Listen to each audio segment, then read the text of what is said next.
Hi friends, I'm doing this recording also from Vail, though I've moved locations a little bit. Now you can see there's my husband in the background in the pool where my kids are swimming. Whew, I took some deep breaths after that last reading. It just makes me so sad, and I just really used my sense of empathy to imagine how Gib must be feeling and how horrible that must be to watch a scene like that and not be able to do anything about it. I think that's why it's so upsetting to me.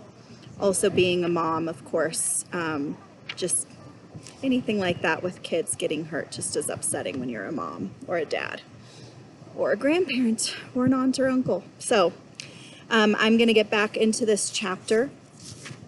Today's is not going to be very long because I want a good stopping point so that when you come back to school on Monday or you're watching from home on Monday, we have a good point to start at. So when I think back on it now, I have trouble picturing the rest of that awful night very clearly. It's kind of a blur, probably just as well. I remember the lights and the sirens and people holding me back so I couldn't see Roxy. I remember looking around for the old man, finding no sign of him, wondering if I'd just seen someone a little like him or if I'd imagined seeing him altogether. Remember, just as Roxy went into the street, someone reached for her, and Gib thought it looked like the old man. They wouldn't let me ride in the ambulance, and they wouldn't tell me how Roxy was, except to say she'd be fine, which I didn't believe. 2 policemen delivered Ash and me to Ash's house. It seemed to happen without my doing anything at all, except let myself be guided along. One of the policemen knew Ash's parents, it turned out, and he had a long talk with them, which I couldn't hear very well, because I was in the bathroom feeling like I might throw up. Yikes, I don't know if you heard that. I didn't want to hear what they said anyway. I was afraid they might be telling Ash's parents it was all my fault. Mom and Dad had trusted me to keep Roxy safe, and I'd messed up. I'd left her alone even though I knew I shouldn't. Worst of all, I'd done it for a completely selfish reason. 5 minutes on a ride that turned out to be stupid anyway. Now Roxy might be dead. My fault, all of it. When the policeman left, Ash's dad said he'd walk me home and stay with me until my parents arrived. I remember Ash stood in the doorway as we left, crumpling and uncrumpling his baseball cap in hands that just wouldn't stay still, looking as if he took all his strength not to cry. "Bye, Gib. See you tomorrow," was all he said. On the way over, I asked Mr. Jensen if he knew how Roxy was. He squeezed my shoulder and said they didn't know yet, but the doctors were working hard and they were very good at their jobs. I liked him for telling the truth when a white lie would have been easier. The house was cold and full of dark places. Everything seemed wrong and different, transformed in the space of that one instance when Roxy met the truck. It was 10 o'clock. I should have been tucking her into bed and reading her a story. Instead, she wasn't there, and maybe she never would be again. It was strange to realize that I gladly would have played doggy till doomsday if that could have brought her back in all her old, healthy, annoying glory. I was glad Ash's dad was with me, cheerfully turning on lights, starting a fire in the fireplace, and asking me if I'd like a cup of cocoa or tea.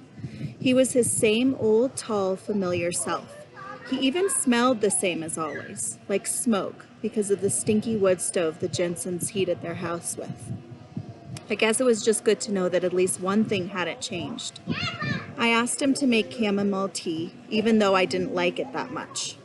It was what Peter Rabbit's mom gave him after his big hassle with Mr. McGregor, and it seemed to make him feel so much better. I thought it might work for me too. My brain seemed out of whack in a way that's hard to describe. I felt cold and shaky, and I couldn't keep my mind on anything for very long. I was incredibly tired, yet wide awake at the same time. Mr. Jensen said it was because I was in shock, which I didn't believe at first. I thought you had to be hurt in order to go into shock. But Mr. Jensen said no. It also could happen from seeing something awful, like my sister getting run over by a truck. He wrapped a quilt around me and sat down in front of the fire with my tea, which helped the shivering a little. But my brain still wouldn't work straight. For a second or two, I'd think, what am I doing here? I should be in the woods looking for the Unner so I can erase this whole awful thing. And I'd start to get up full of certainty. Then I'd think, I'll just rest a minute first. I'm so tired. And I'd sit back down, and while I was sitting there, I'd start to feel desperate and wonder if maybe I just dreamed up the old man and the Unner, because I couldn't face what I'd done to Roxy. Then I'd think that couldn't be right, because why would I have dreamed it all up before Roxy's accident even happened? And I'd remember the smell of lightning in Madame Isis's tent and the old man's message. The Unner was out there, just lying in the leaves, waiting for me to get it and make everything better again. So I'd start to get up again, but my legs felt heavy and wobbly, and I'd think, I'll just rest a minute, and the whole stupid thing would begin all over again. At some point, I must have fallen asleep without realizing it. I woke up and found I was lying in bed, window-shaped moonlight spilling across the blanket in my bare arm. Mom sat beside me, running her hand through my hair like she does when I'm really sick, saying, shh, shh, shh.